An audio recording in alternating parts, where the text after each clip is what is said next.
Hormuz நீரிணையூடாக பயணிக்கும் கப்பல்களிடம் கட்டணம் வசூலிக்கும் திட்டத்திற்கு ஈரான் பாராளுமன்ற குழு அங்கீகாரம் அளித்திருக்கிறது. தேசிய பாதுகாப்பு ஆணையத்தின் உறுப்பினர் ஒருவர் இத்திட்டத்திற்கு அங்கீகாரம் அளிக்கப்பட்டதை உறுதிப்படுத்தியதுடன் இதன் கீழ் அமெரிக்க மற்றும் இஸ்ரேலிய கப்பல்கள் இந்த நீரிணையூடாக பயணிப்பது தடை செய்யப்படும் என சர்வதேச ஊடகங்கள் செய்தி வெளியிட்டிருக்கின்றன. மேலதிகமாக ஈரானுக்கு எதிராக தடைகளுக்கு ஒத்துழைப்பு வழங்கிய ஏனைய நாடுகளுக்கும் இந்த தடை பொருந்தும் என அந்த செய்திகளில் குறிப்பிடப்பட்டிருக்கிறது. ஓமானுடன் இணைந்த ஈரான் இந்த புதிய கட்டண முறையை அமுல்படுத்தியதாக சர்வதேச ஊடகங்கள் தெரிவிக்கின்றன. உலகின் கச்சா எண்ணெய் தேவையில் சுமார் 20% பொதுவாக ஈரான் மற்றும் ஓமானுக்கு இடையில் அமைந்துள்ள இந்த முக்கிய கடல்வழி பாதையின் ஊடாகவே கொண்டு செல்லப்படுகிறது. இருப்பினும் கடல் சார் புலனாய்வு நிறுவனமான கெப்லரின் கூற்றுப்படி போர் தொடங்கியதில் இருந்து இந்த பாதை ஊடாக நடைபெறும் போக்குவரத்து சுமார் 95% வீழ்ச்சி அடைந்துள்ளதாக குறிப்பிடப்பட்டிருக்கிறது. உயிரை பறிக்கும் வகையிலான கொடூரமான தாக்குதல்களை நடத்தும் பாலஸ்தீனியர்களுக்கு இராணுவ நீதிமன்றங்கள் ஊடாக மரண தண்டனை விதிக்கும் சட்டமூலத்தை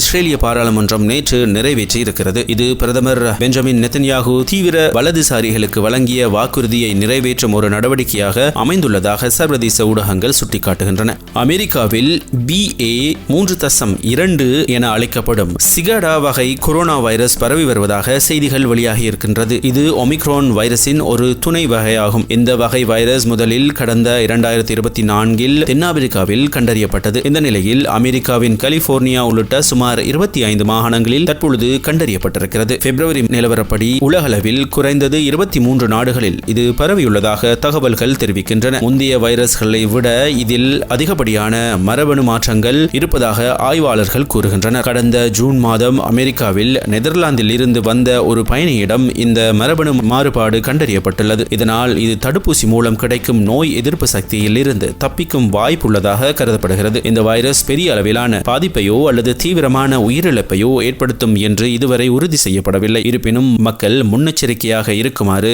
வைத்திய நிபுணர்கள் அறிவுறுத்தியிருக்கின்றனர்.